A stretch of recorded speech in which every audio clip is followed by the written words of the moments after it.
NEET 26 वालों के लिए बहुत ज़्यादा इंपॉर्टेंट वीडियो बच्चों। प्लांट किंगडम के अंदर एक मेजर करेक्शन किया गया है एनसीईआरटी के अंदर, और ये नीट 26 में आपको डायरेक्टली देखने को मिल सकता है। तो सबसे पहले वीडियो को पॉज करो, जाओ अपनी एनसीईआरटी लेकर आओ।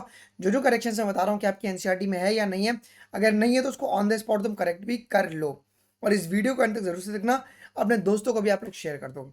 सबसे पहले अगर हम बात करेंगे तो पहला जो करेक्शन है वो है बायोलॉजिकल क्लासिफिकेशन के अंदर सीजेडी का फुल फॉर्म दिया गया। फुल फॉर्म क्या होता है सीजेडी का? क्रूड्सफेल्ड जेकब डिजीज। अगर पेपर में अगर आए सवाल कि सीजेडी का फुल फॉर्म बताइए तो आपको बताना चाहिए कि क्रूड्सफेल्ड जेकब डिजीज होता है। सेकंड जो करेक्शन किया गया बच्चों, ये मेरे द्वारा ही करवाया गया था एनिमल किंगडम के अंदर। देखिए हमारी ओल्ड एनसीईआरटी क्या कहती है, हम लोगों ने सिलोम के बारे में पढ़ा है। सिलोम का क्राइटेरिया क्या है कि एनिमल को एटलीस्ट ट्रिप्लोब्लास्टिक होना चाहिए, उनके पास जर्म लेयर होना चाहिए, है ना। बिना जर्म लेयर के आप लोग सिलोम की क्लासिफिकेशन नहीं कर सकते हो। हमारी पुरानी एनसीईआरटी में क्या लिखा गया था, उन्होंने जो पॉरीफेरा है, ओके, उसको उन्होंने ए सिलोमेट में क्लासीफाई कर दिया था। ये न्यू एनसीईआरटी में भी अभी दिया गया है जी। फिर अगर हम बात करेंगे चाहे वो मैं इसको जूम कर दूं, सिलेंट्रेटा और टीनोफोरा है, इसको भी इन्होंने ए सिलोमेट में क्लासीफाई कर दिया था। बट सिलोम बॉडी कैविटी का क्राइटेरिया क्या कहता है कि एनिमल को ट्रिप्लोब्लास्टिक होना पड़ेगा, ट्रिप्लोब्लास्टिक होना पड़ेगा। तो ये एक मैंने एरर निकाला था, ये मैंने लाइव क्लास में बताया था। लाइव क्लास में मैंने बताया था कि ये एनसीईआरटी गलत है। फिर हमने इसके ऊपर एनसीईआरटी से सवाल पूछा, एनसीईआरटी ने इस एरर को एक्सेप्ट कर लिया है। ये अपकमिंग एडिशन में इसको ठीक कर दिया जाएगा, बट ये आपको बताना चाहिए कॉन्सेप्चुअली। ठीक है, अगला जो करेक्शन है बेटा जी, वो है आपके पास बॉडी फ्लूइड्स एंड सर्कुलेशन में। Okay, body fluids and circulation में ओल्ड एनसीईआरटी जो था उसमें जो ईसीजी का जो फुल फॉर्म था वो क्या दिया था, इलेक्ट्रोकार्डियोग्राफ दिया था। बट न्यू एनसीईआरटी में उसे इलेक्ट्रोकार्डियोग्राम दे दिया गया है। अब आप लोग मुझे कौन बताना कि इलेक्ट्रोकार्डियोग्राम और ग्राफ में क्या डिफरेंस होता है। अगला जो करेक्शन है बच्चों वो भी बायोलॉजिकल क्लासिफिकेशन के अंदर ही है। जैसे कि मैंने आपको बता दिया क्रूड्सफेल्ड जेकब डिजीज, ये एक हमारे पास करेक्शन है, ये करेक्शन है, सभी को पता है। सेकंड जो करेक्शन है वो है हमारे पास एम डब्ल्यू बेजर्निक का जो जो स्पेलिंग है वो करेक्ट किया गया है। एम डब्ल्यू बेजर्निक सर का स्पेलिंग जो है वो करेक्ट किया गया है जी। अगला जो करेक्शन है बच्चों ये है आपके पास प्लांट किंगडम से। ये बहुत इंपॉर्टेंट है, ध्यान से सुनिएगा जी। आप ओल्ड एनसीईआरटी जब पढ़ते हो, ओल्ड एनसीईआरटी पढ़ते हो, क्लोरोफाइसी का सेकंड पैराग्राफ का फर्स्ट लाइन क्या कहता था कि जो वेजिटेटिव रिप्रोडक्शन होता है it usually takes place by the fragmentation और by the different types of sports, ये था। बट न्यू एनसीईआरटी में से करेक्ट कर दिया गया, क्या बोला गया है कि vegetative reproduction usually takes place by fragmentation, not on the base of different type of sports. Because अगर हम स्पोर के बारे में बात करेंगे so we are talking about the asexual reproduction. So एक ये करेक्शन आपके पास किया गया है जो कि एक आपको बताना बहुत ही जरूरी है। फिर बायोमॉलिक्यूल्स में सर क्या करेक्शन किया गया है जी, आपका जो हाइड्रोजन है, ओके, हमारी ह्यूमन बॉडी में ओल्ड एनसीईआरटी में 0.5 दिया हुआ था, बट न्यू एनसीईआरटी में से 9.5 दिया हुआ है जी, 9.5 दिया है।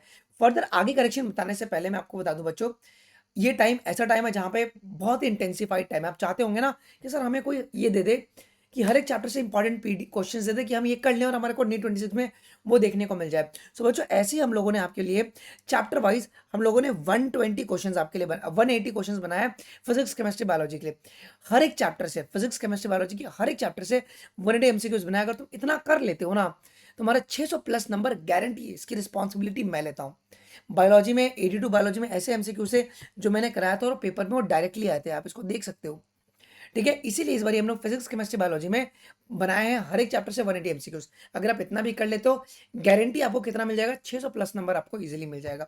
सर ये कहाँ पर मिलेगा, तो ये ट्रैकप्रेप.इन की वेबसाइट पर मिलेगा जी। सर कितने का है, सो आपको सबसे पहले ट्रैकप्रेप.इन पर लॉग इन कर लेना है। ठीक है, ये जो पूरे ट्रैकप्रेप प्लेटफॉर्म का access with chapter wise guaranteed PDF, ये सिर्फ और सिर्फ 499 रुपीज में मिल रहा है, और ये ऑफर सिर्फ 20 मार्च तक वैलिड है। अगर आपको चाहिए तुम सीधा इस क्यूआर कोड को स्कैन कर सकते हो, पेमेंट करके पेमेंट का स्क्रीनशॉट एंड ईमेल आईडी इस व्हाट्सएप नंबर पे भेज दोगे, सो मैं मैनुअली एक्टिवेट कर दूंगा। तो सबसे पहले तुम इसको स्क्रीनशॉट ले लो, एंड जैसे मैं वीडियो एंड करूँ तुम पेमेंट करके पेमेंट का स्क्रीनशॉट एंड जो ईमेल आईडी आपका ट्रैक प्रेप पे, वो आप लोग मुझे व्हाट्सएप कर देना। तो ये मेरा पर्सनल नंबर है, सो मैं आपको गाइड कर पाऊंगा।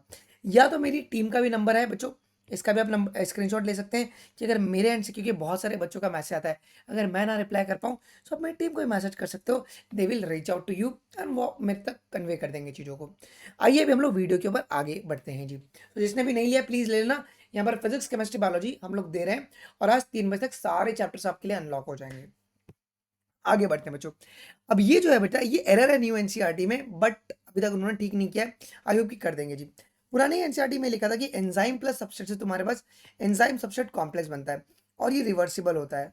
बट अगर आप बड़े गौर से देखेंगे तो न्यू एनसीईआरटी में ये रिवर्सिबिलिटी की जो साइन है वो नहीं दी गई है। तो ये आई होप कि तुम्हारे पास अपकमिंग एडिशन में ऐड कर दिया जाए।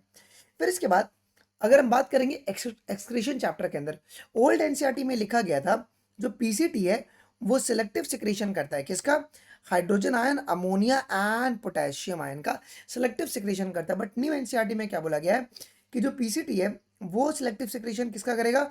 हाइड्रोजन आयन एंड अमोनिया का, पोटेशियम नहीं करता है।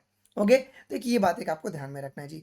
फिर मॉलिक्यूलर बेस ऑफ इनहेरिटेंस की ओल्ड एनसीईआरटी में ये लिखा था कि almost all 99.9% nucleotide bases are exactly same in all people. तो ऑल पीपल को उन्होंने ऑल ह्यूमन से रिप्लेस किया word, it doesn't make any sense. आइए फिर इसके बाद बायोटेक एंड क्लासिफिकेशन के अंदर एक ये करेक्शन किया गया है।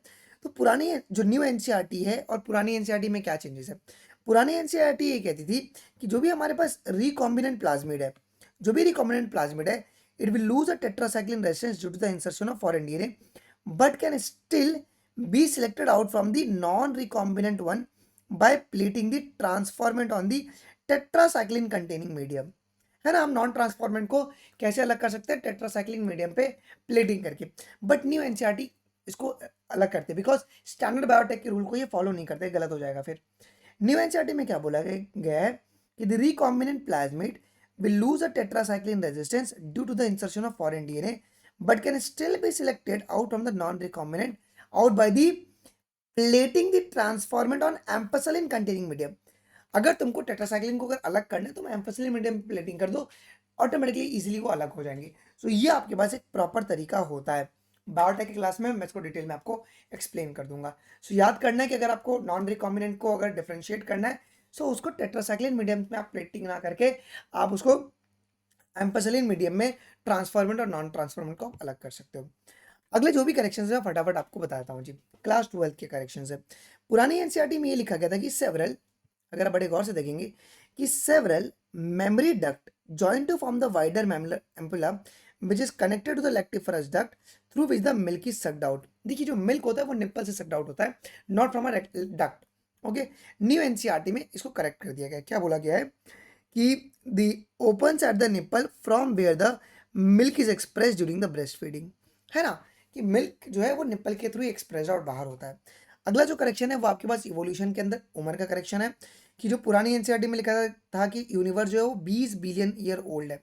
बट न्यू एनसीईआरटी में जो यूनिवर्स का एज है, ये यूनिवर्स का एज है बच्चों, ये कितना है जी? 13.8 बिलियन ईयर ओल्ड बताया गया है। ठीक है, फिर बॉटनी का अगर हम देखेंगे तो सेक्सुअल रिप्रोडक्शन फ्लावरिंग प्लांट में जो टेसल्स है उसको उन्होंने ईयर से रिप्रेजेंट कर दिया है जी। विंड पॉलिनेशन की पैराग्राफ में है। कहाँ पर? ये विंड पॉलिनेशन की पैराग्राफ में दिया गया है ये।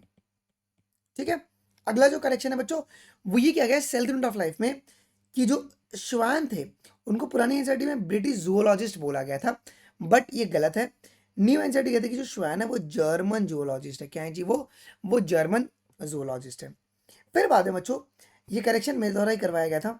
ठीक है, जो प्रोकैरियोट्स है उसके अंदर ये लिखा गया था कि जो साइटोप्लाज्म होता है वो फ्लूइड मैट्रिक्स होता है, बट नहीं, साइटोप्लाज्म कभी भी फ्लूइड मैट्रिक्स नहीं हो सकता है। न्यू एनसीईआरटी में साइटोप्लाज्म को सेमी फ्लूइड मैट्रिक्स बता दिया गया है। तो ये करेक्शन है। ये वाला करेक्शन भी मेरे द्वारा ही करवाया गया है। क्वेश्चन जो थर्ड करेक्शन है, पुरानी एनसीईआरटी ये कहती है कि 2 हाइड्रोजन के पास होने से एक एटीपी बनता है, बट ये कंसेप्चुअली गलत है। ओके, 4 एटीपी के पास होने से आपके पास 4 हाइड्रोजन के पास होने से आपके पास एक एटीपी बनता है। ये करेक्शन किया गया है कि 2 एटीपी नहीं, 4 एटीपी के पास होने से आपके पास एक एटीपी, 4 हाइड्रोजन के पास होने से आपके पास एक एटीपी बनता है जी। फिर बाद में बच्चों ये आपके पास क्या गया है जी? फोटोसिंथेसिस के अंदर करेक्शन किया गया था। पुरानी एनसीईआरटी कहती है कि only green plants and cyanobacteria can prepare their own food. But अभी एनसीईआरटी करेक्ट करे क्या कहती है कि green plants and cyanobacteria, only ये उस वर्ड को हटा दिया गया है। पुरानी एनसीईआरटी में एंटोन वॉन लिवानुक लिखा गया था, बट न्यू एनसीईआरटी में से एंटोनी वॉन लिवानुक स्पेलिंग का करेक्शन किया गया है जी। ठीक है, फिर अगर हम बात करेंगे लोकोमोशन एंड मूवमेंट में ये लिखा गया था कि protozoans like Euglena, Euglena protozoans नहीं होता है, यूग्लिना एक प्रोटिस्ट होता। तो न्यू एनसीईआरटी में करेक्ट करके प्रोटिस्ट लाइक यूग्लिना लिखा गया। ये करेक्शन भी मेरे द्वारा ही करवाया गया था करेक्शन। ओके, इसके बाद अगर आप देखेंगे तो ये बायोमॉलिक्यूल्स का है। तो बीटा प्लेटेड जो शीट है उसका स्पेलिंग तुमने करेक्ट किया जी, PLEATED किया। फिर यहाँ पे हाइड्रोजन सिर्फ लिखा हुआ था जो कि गलत है। न्यू एनसीईआरटी में से हाइड्रोजन बॉन्ड यहाँ पे मेंशन कर दिया गया है। ठीक है, अब देखेंगे तो sir breathing and exchange of gases में करेक्शन किया गया है। क्या करेक्शन किया गया? पुरानी एनसीईआरटी ये कहती थी इंस्पिरेटरी रिजर्व वॉल्यूम के लिए कि additional volume of air a person can inspire, but new NCERT कहती है कि पर्सन कैन इंस्पायर बस बाय फोर्सफुल इंस्पिरेशन। ओके, या person can expire by the forceful expiration. तो जो एडिशनल वॉल्यूम था इसको इन्होंने उड़ा दिया न्यू एनसीईआरटी से। ओके, न्यू एनसीईआरटी में सिर्फ आपका है कि a person can inspire forcefully और एक्सपायर फोर्सफुली। ओके, चलो जी, फोर्थ वाला करेक्शन भी मेरे द्वारा करवाया गया जी। पुरानी एनसीईआरटी कहती है कि जो यू शेप जो हाइयोइड बोन है वो स्कल का पार्ट होता है, बट स्टैंडर्ड जो मेडिकल टेक्स्ट बुक है नहीं, हाइयोइड कभी भी स्कल का पार्ट ही इंडिपेंडेंट बोन है। तो न्यू एनसीईआरटी में से करेक्ट करके क्या बोला गया है कि single U shape bone called hyoid is present at the base of the buccal cavity. पुरानी एनसीईआरटी में लिखा था ना कि it is included in the skull but it is not a part of the skull, hyoid bone. इसके बाद जो अगला करेक्शन है वो क्या गया, लोकेशन ऑफ एड्रिनल ग्लैंड। ये भी करेक्शन मेरे द्वारा करवाया गया था। पुरानी एनसीईआरटी में लिखा गया था कि क्या, कि adrenal gland one at the anterior. देखो एंटीरियर का मतलब होता है मेडिकल साइंस में आगे प्रेजेंट होना, बट एड्रिनल ग्लैंड तो किडनी के ऊपर होता है ना, तो इसके लिए वर्ड है सुप्रा। ओके, अपर रीजन में प्रेजेंट होना। तो इसको एनसीईआरटी ने करेक्ट करके क्या बोल दिया है कि our body has a one pair of adrenal gland, one above each kidney, की किडनी के ऊपर मिलेगा, नॉट एंटीरियरली। ठीक है, अब इन्होंने रिप्रोडक्शन के अंदर ओवम को रिप्लेस कर दिया सेकेंडरी ऊव साइड से, जो कि गलत था पुरानी एनसीईआरटी में। ये वाला डायग्राम अब ये करेक्ट कर दिया गया न्यू एनसीईआरटी में। केमिस्ट्री में छोटा सा चेंजेस क्या किया गया है जी बच्चों, ये इकोसेन है, इसका जो मेल्टिंग पॉइंट है पुरानी एनसीईआरटी में 236.2 था, बट न्यू एनसीईआरटी में 309 किया गया। कितना? 309 कर दिया गया है जी। सो ये सारे करेक्शंस आपको एनसीईआरटी में देखने को मिलेंगे, इससे ज़्यादा कोई भी करेक्शंस नहीं है। अगर आपको लगता है कोई और भी एडिशनल करेक्शंस है तो आप कमेंट सेक्शन में मुझे बता दीजिएगा, जिससे कि औरों की भी हेल्प हो जाए। एंड जिसको भी चैप्टर वाइज पीडीएफ चाहिए बच्चों, हर एक चैप्टर फिजिक्स केमिस्ट्री बायोलॉजी के मोस्ट गारंटेड सवाल जो कि नीट 26 में देखने को मिल सकते हैं, वो सब ट्रैकप्रेप.in पे अवेलेबल है। तो डिस्क्रिप्शन बॉक्स में लिंक दिया है, आप जाके पहले लॉगिन कर लीजिएगा। देन आप सीधा क्यूआर कोड को स्कैन करके पेमेंट का screenshot and email ID WhatsApp कर देना, मैं मैनुअली आपको एक्सेस ग्रांट कर दूंगा। आई होप कि वीडियो आपको इन्फॉर्मेटिव लगा होगा। कुछ भी डाउट है to let me in the comment section. अभी ये बसने गाइस, थैंक यू, जय हिंद, टेक केयर।